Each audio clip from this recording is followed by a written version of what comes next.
Jain group of institution has got a very unique distinction. This is a college where students have come from all different parts of Bharat, all 28 states. I was given to understand that even the students sitting in this hall who are in the first floor, second floor, and the third floor of this campus, 50% of the students, they speak a different language than Kannada. So the advice to speak in English. So nimmellarukum nan namaskara telisi ellorukkum ennodiya vanakathai solli inga irukkudiya ella sondangalukkum ennodiya kaalai vanakathai therivithuk kolgiன்றேன். Now before I interact with you, I would like to ask you a couple of questions. One, to make you active. Second, to make you to raise your hands in the morning. How many of you are eligible to vote?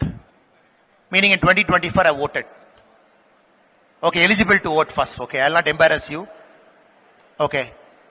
How many of you are eligible to vote, but still you couldn't find some time to vote this time? 2024 I couldn't vote. Fine, it's okay, no problem, for various reasons. And how many of you have heard about one nation, one election in the media, in the newspaper discussion, TV discussion? Okay. How many of you think one nation, one election is important for our country? It is a right initiative. Thank you so much. How many of you think probably, maybe the timing is not right, we don't want one nation, one election at this point of time? Anybody is there? Fine, it's a democracy, we all have to. In the old Rome, everybody will go to the city square. Thank you so much. In the old Roman time, everybody will go to the city square. And the voting is, somebody will stand on top of the city square. They will ask all the citizens. That point of time, the eligible voters are slave owners. And the eligible voters should have a land class. And eligible voters should occupy an important position in the Rome country. Only they can raise up their hand and show. For democracy, from there, we have reached to a point in 2025 when you see across the world, democracy keeps maturing, it keeps evolving. The great Winston Churchill, when somebody asked him, define democracy, he said democracy is the worst form of government. Then they asked him, sir, what are you saying? Why are you saying the worst form of government? He said, democracy is the worst form of government. The problem is other forms of government are much worse than democracy. So among the worst forms, we have picked up democracy. Different people give different explanations. The point Winston Churchill is trying to emphasize is, unless democracy keeps maturing, unless democracy keeps evolving with times, possibly you might lose interest. Because such a big country, all of us vote for an MLA, all of us vote for an MP. For example, if you take my state, Tamil Nadu, in Coimbatore parliamentary constituency, if you see, 15, 16, 17 lakh, depending on the 10-year scale, they select an MP. And about 70% come and vote, 30% don't vote. Which means you are looking at approximately 11 lakh people selecting their representative. If you take Jayanagar, one of the most important constituencies in Bengaluru in Karnataka, such a highly educated place, where a lot of people who follow tradition and culture live, even here the voting percentage might be 55, 56%. So the problem with democracy is not everybody participates. Not everybody has got a self-interest to participate. Because you don't see your public representative daily. And public representative is also very busy, and many of you see your public representative once in 5 years. And many of you see your public representative in the TV or in the newspaper. That is why the youngsters, especially 18 to 25, their participation in democracy is at an all-time low. If you look research studies after research studies, the youngsters' participation in democracy, direct participation by voting, by debating, by discussing, participating in this kind of seminars, the youngsters participating in democracy is getting to an all-time low. This is a very serious issue. That is why I am very happy in this very eminent Jain group of institution. All of us have assembled here. We have come here to talk to you, to the youngsters, to ideate with you, discuss with you, to try and take your mindset, your opinion also to decide how the country should move forward together as a collective group, together as citizens of this country. And no democracy is perfect. If anybody thinks democracy is perfect, then probably we are living in a fool's paradise. 1776, American War of Independence, it got over. And the northern part of US and the southern part of US, they came together. That point of time, there was a big discussion on who will vote. Who is eligible to vote? How will they vote? What is the duration of a public representative whom we will select? Many of you might not know this, because south of US had a lot of colored people, so-called black people. The north had a lot of slave owners or the rich class. During the American Constitution formation itself, people said, not everybody should get an equal vote. So the America in 1776, they started something called 3/5 compromise. Meaning, for every 5 black people who vote, it will be counted as 3 white votes. Because they said South is more populated with colored people. So this union of states will break unless we arrive at a compromise. So 3/5 compromise was struck. Who struck? Some of the greatest names in American history. George Washington, Benjamin Franklin, Madison, all those people, they struck a compromise. They wanted the union to survive. 3/5 compromise they brought in. Later Abraham Lincoln in 1861, which is a good 100 years later, 90 years later, Abraham Lincoln abolished slavery, and thereby the 3/5 compromise, everything went out. The reason I'm trying to make this in front of you is to emphasize the point. Some of you said, I agree with your proposal. Some of you said, I don't agree with your proposal. But overall, we all agree to a common point. No democracy is perfect. We all keep fighting to make sure we can improve our democracy bit by bit every single time we get an opportunity. And many of you might not know, in Italy, a European country, an advanced European country, till 2021 elections, for the Senate elections, only people below 25 can vote. Only in 2021 elections in Italy, they extended the tenure to say 18 years to 21 years, 24 years, you can vote in the Italy election. So all through the world, India is possibly one of the first countries in the world. The day we got independence, we said all of us are equal. The day we got independence, we said everybody has got one equal vote. And day we got independence, we said men and women both can vote. Because in many of the advanced democracies that we talk now, our brave sisters and mothers weren't given the opportunity to vote the day the country got the independence. So when India did everything right, starting from 1947 in the first election in 1951, many people said Indian democracy will die. Because educated people have got one vote, uneducated people have got one vote, people having land, they have one vote, people working as coolie and laborers, they have one vote, women have one vote, male have one vote. How is that possible? So from there, we have reached 2025 with our democracy intact, only due to the participation of people like you. This is something which we have to keep acknowledging at every single possible moment to make sure that we kept our democracy intact. That is why our country has gone through multiple changes. It is not everything is fine, everything was great. The first election, it happened over 2 years. The first election never happened like now. It happened over a 40-day period. It happened over 7 phases. The first election happened in 1951, 1952. Sukumar Sen, who was our first election commissioner, he conducted the first election. First election is very important because India, we have to show the world that we can conduct elections for ourselves and our elections can be perfect, and more than perfect, through this principle of equal representation, we can select our public representative who will govern. 51, 52, we did our first election, no problem. 57, exactly 5 years later, we did not regress into an autocracy. Exactly 5 years later, we did our second election, 1957, no problem. But the problem in 1957, the small problem was, 7 states have lost their majority by then. Madras, Mysore, Uttar Pradesh, Bombay, West Bengal, the so-called presidencies and some of the states couldn't complete their first 5-year term. So what we had to do as a country in 1957, we wanted the Lok Sabha and we wanted the Assembly both to go together in 1957, because 51, 52, we voted together. 57, we wanted to vote together. In 7 states, when they lost their majority, we made sure all these 7 states again came back, and together the 1957 elections also happened in one shot. No problem.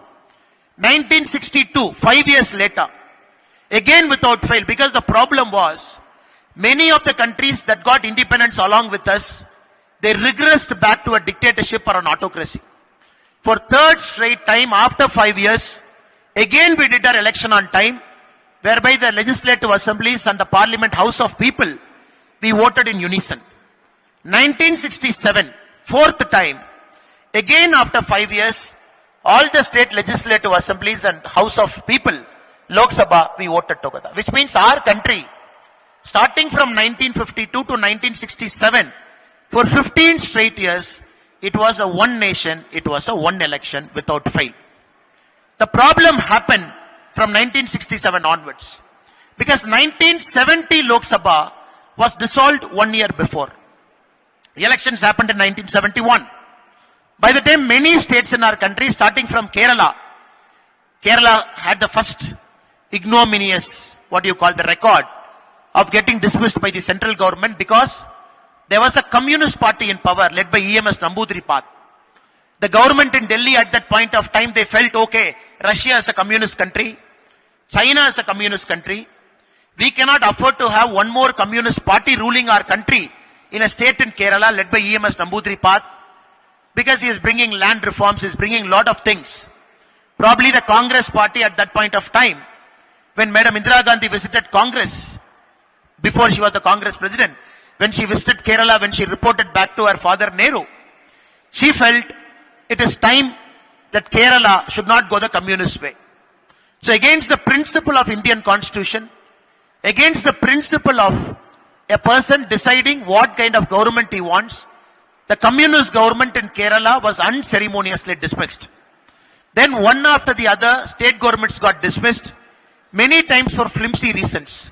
Many times for flimsy reasons. For example, during emergency, the government in my home state, Tamil Nadu, was dismissed because they felt in emergency there are only 3 states in our country that are non-Congress ruled states. They felt all the non-Congress ruled states should be dismissed, and Tamil Nadu was one of the states which got dismissed. And many a time the regional parties, if they align with the party in power in center, Congress, they'll continue in power. If they change to a different national party, they will get dismissed. Classic case being Tamil Nadu. Whenever DMK aligns with Congress, they are there. If DMK doesn't align with Congress, they get dismissed.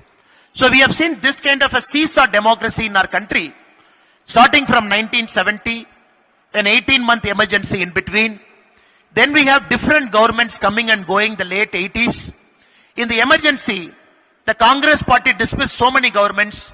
When the Janata party came back to power post-emergency, they also dismissed so many governments. They said, emergency, you dismissed this many governments. After emergency, I have come, I have dismissed so many governments. Now what it has created is a problem in our country with 28 states and 8 union territory. Every year, always our country, Bharat, seems to be in an election mode. Every year. We just finished an election in Delhi. We are preparing for an election in Bihar, October, September. Next year onset, Bengal and Tamil Nadu will be the first states to go for election. Last year, along with Lok Sabha, we finished Orissa, we finished Andhra Pradesh. Immediately after the Lok Sabha election, we did Haryana, we did Maharashtra. You keep observing in our country always seems to be in election mode. There is always a model code of conduct in some part of the country. You all know, the youngsters, the students have to understand. A model code of conduct, moment it comes, it freezes the government, it paralyzes the government. And a model code of conduct comes a good 45 days before a government gets formed, before the election happens. And before the model code of conduct, a good 6 months goes into preparing electoral rolls. Starting from the district collector to the tahsildar, their job 6 months before the election is to prepare the electoral roll. Okay, anybody above 18 years, new voters, have you registered? You got your voter card, addition, deletion of voters, shifting of voters. 6 months we do it. So what happens? The administration goes through a severe paralysis. 6 months before the model code of conduct, then the model code of conduct, which is about 45 days, then the election happens. Within a week, the result comes. Possibly within 10 days, the government forms. So technically, if you take, a state loses at least about 7.5 months. For every 5 years, only to prepare itself for an election, only to prepare its whole machinery for election, right from a government school teacher has to be there in the field studying electoral roll, a government school teacher going to the polling booth conducting election, a government school teacher standing, sitting all the way till the counting happens. And this one nation, one election is not about elections alone. It is about the dynamics behind the elections also. How we as a country conduct election. Because election is not an ordinary task. Every time you will see the EVM machines going in elephants. And some places in Uttarakhand we have seen people going in ropes, carrying EVM machines in their back because they have to go to an inaccessible terrain. And we have seen our brave teachers, CRPF and other paramilitary, central armed forces, people traveling all the way into dense, Naxal affected areas conducting election. So there is a machinery behind it. Now, over the last many years, not now, we are having a very big discussion how we should conduct election. Is it time that Bharat, India should go back to doing our election only one time, so that we go press one button for the Lok Sabha to select your MP, we press one button in another EVM to select our MLA, and then we walk out, so that every 5 years we get tuned to it. There are many logic and counter logic that is given both and against the one nation, one election. If you look at the earliest proponents in 1932, the franchisee committee report, even before the independence, when the provincial elections were happening, the franchisee committee report of 1932, it wanted a single electoral roll, so that for assembly and provincial councils, one electoral roll can be prepared, and you should not have two electoral roll for two elections. Combine the election once, so that people can have one. 1932. The Election Commission of India's inaugural report in 1983. Election Commission of India, every year it gives a report to the public. This is we as a commission, we have done elections, this is the problem. Our Indian Election Commission first report was in 1983.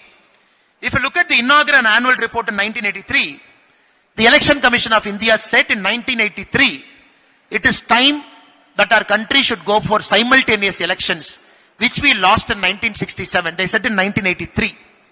If you look at the Law Commission of India report in 1999, 170th report, the Law Commission also said it is important we go for one nation, one election, because that is how we were. Now there is so much confusion of multiple elections happening at multiple points of time. 2015, Parliamentary Standing Committee on Personal Public Grievances, Law and Justice, a group of parliamentarians thoroughly studied the issue. They also felt it is important that we should go for one nation, one election.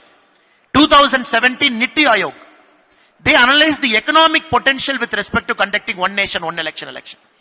If India does one election, one shot, for both the Assembly and the House of People, Lok Sabha, they formulated the working paper called Analysis of Simultaneous Elections, What, Why and How.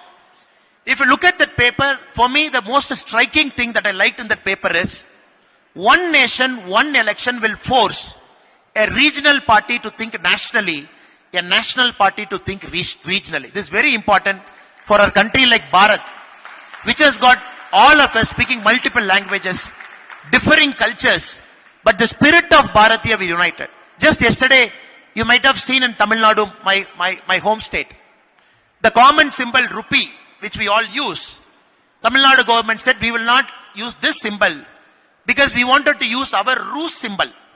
Because our rubai, what you say in rubai in Tamil, the rubai itself comes from a Sanskrit word called rupaya. From there the Tamil word rubai has come. And that ru. The counter logic is, since you don't want Devanagari, you don't want Sanskrit. But why do you want ru? Because ru itself has come from Sanskrit. Now in fact the symbol was given by a Tamilian in 2010 in the national design contest. A Tamilian presented this symbol which was accepted in a design contest, which all of us have accepted. Now one state says, no, I don't want this symbol. Now tomorrow a non-Tamil speaking friend, you come to my state, you go to a tea shop. Let us imagine you order a cup of tea, which is 20 rupees or 10 rupees and a vada. And then you take a menu card. What will you read? What will you see? That is why we have a certain commonality. That is why this 𝗙ity Aayog working paper very beautifully said, it will force the regional party to think nationally and national parties to think regionally. This is one important outcome that will come out of a one nation, one election. Niti Aayog working paper. Again in 2018, the Law Commission's draft report after 1999, one more time they said, India should go for a one nation, one election, the time is right. 2019, all party meeting in Delhi. All party meeting, this is 5 years before what we are discussing now. When all party meeting happened in Delhi, they were discussing critical reforms in governance. One important topic among the 19 parties that attended is how many parties support one nation, one election. You'll be very surprised to know many parties have taken a stand in parliament now. Some of the parties that, no, we don't support one nation, one election. But many of the parties in 2019, when they participated in that conference, 16 parties wanted one nation, one election.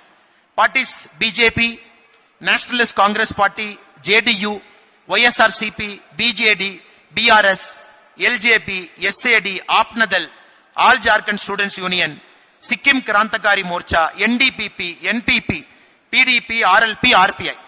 16 parties said, we want one country, one election. 3 parties in the 2019 meeting, they said, we don't want one nation, one election. CPIM, RSP, AIMIM. 3 parties said, we don't want. So the reason I'm giving this in front of you is, this is not a concept we are discussing now. This is not a concept the current parliament has taken up. Nor this is not a concept we are discussing for the last 6 months. This is a concept that started in 1932. And we are discussing it at multiple points of time. Election Commission, Law Commission of our country, all parties meeting that is happening. So all of us in consensus, we are trying to move towards one nation, one election, so that the youth participation in democracy will become high. You don't get voter fatigue. Oh, this month you will make me to vote for Panchayat election. Then you will call BBMP election for Bengaluru civic body, you will call me. Then after 3 months you will call me to vote for Legislative Assembly. Then after 3 months, like Karnataka, 2023, your assembly. 2024, you voted for Lok Sabha. Now BBMP elections, we are not sure when it is happening. Again you will vote. Then people like me and all the leaders will complain. Oh, youth is not participating. Youth are bad. Since youth is not participating, they are not interested in democracy. I am very, very sure when we facilitate youth to vote, 100% of our youth will come, they'll participate, they will vote, they will select a public representative of our choice. Now this is also a logic the student should see. You get a voter fatigue. You are least interested every time to go up, stand outside the polling booth, and many a time you don't have full information. Who is the candidate? What is the background of the candidate? Especially for a corporate election, you might not even have an idea who is your corporator. That is why many of the youths don't turn up. I am very sure one of the positive aspects of one nation, one election is the participation of youth will go up. Second, there is an economic logic. Now there are various economic studies which points out to a fact. If we have one nation, one elections at one shot, next year the Indian GDP will see a rise of 1.5%. 1.5% will be an addition to the GDP. So 1.5% of the current Indian GDP will be about 4.5 lakh crore rupee. 4.5 lakh crore rupee would be an economic addition, a logic, because of one nation, one election, because of an uptick of 1.5%. Now there are also various studies that points out 2024 Lok Sabha election, all the political parties, candidates, everybody, there is a legal ceiling limit. Some candidates go over that, some go under over it. Though Election Commission job is to catch. 2024 Lok Sabha alone, there is an estimate which says together in our country for the elections, everybody had spent 1,74,000 crore for the election. 2024 Lok Sabha, 543 constituencies. Estimates say together the candidates, political parties, everybody, legal, illegal, under the table, over the table in our country, together they have spent 1,74,000 crore rupee. Now I am very, very sure the eminent audience sitting gathered here will think through multiple things. Okay, Politically, one nation, one election. Economically, one nation, one election. To advance a democracy, one nation, one election. To reduce voter fatigue, one nation, one election. That is why of late the one nation, one election has got a lot of discussion, lot of debate. Now we as a mature democracy, it is not Bhaskar Rao sir or our MLA sir has come to the stage, they said, tomorrow morning, one nation, one election, all of you have to accept it. No. Our country, we have gone through a democratic process. And there is a committee appointed by the government, headed by the former president of our country, Sri 𝗙𝗵𝗔. He had a committee, he studied, called political parties, visited, spoken to people like you, young audience, all kinds of people. Then they came out with the report. That report is submitted in the parliament. That report is given to a joint parliamentary committee, JPC. And right now JPC is doing public interaction, talking to common people like us, taking your suggestions, your ideas also, to say, no, you have to compulsorily support one nation, one election. If you don't support, we will lock the Jain University gates and we will still keep talking to you till you support us. No. This is a democratic forum.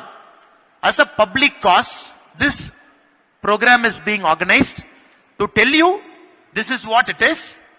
Even the cons of one nation, one election, the negative parts, whatever people said, that is also taken care in the report. As of now, if everything goes well, one nation, one election is expected in 2034. Probably you will be 9 years addition to whatever your age is now. If you are 22 or 30, you will be doing one nation, one election. So, friends, students, ladies and gentlemen, it is very important to understand all across the world, the youths are becoming radical. I am using the word called radical because they seem to be fed up with normal political parties. If you look at Germany, the just concluded election, many people have voted for a party called Alternative for Germany, AfD. And AfD has got 21% vote share, historic vote share. And if you are tracking the elections across the world, all political parties in Germany said, you are against me, I am against you, all of us are against each other. If none of us get majority, all of us will form government, but not this AfD people. So all German politicians don't want AfD, which is Alternative for Democracy, Germany, the English version of the German word.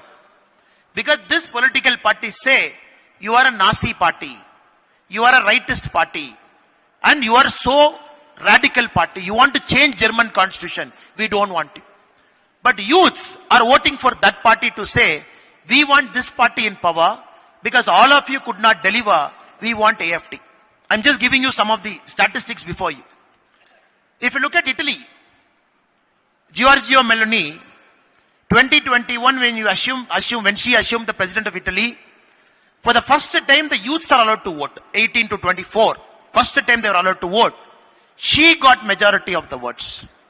Again, if you look at America, the way Trump has come to power, it is all powered by white conservative Christian votes and many of the youths of those countries who felt a change. Nothing is wrong. None of us have got the right to criticize anybody's voting choice. Probably Germany feels like that. AfD says no asylum. I will not allow anybody inside Germany. That is their stand. Other political parties have allowed almost 1 million people, 10 lakh people into Germany for the last 4 years. So across the world, democracy is in turmoil except our country, which is seeing a stable democracy.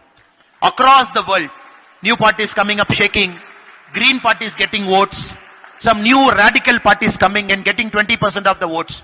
So Germany, even after election, could not form a government. Canada, the Prime Minister just resigned. The new Prime Minister is taking over today, tomorrow. He is going to call for an immediate election in Canada. If you study the democracies across the world, maybe something we are doing right. That is why the people of this country is giving chance to one political party, not once, not twice, but for the third straight time in 2024.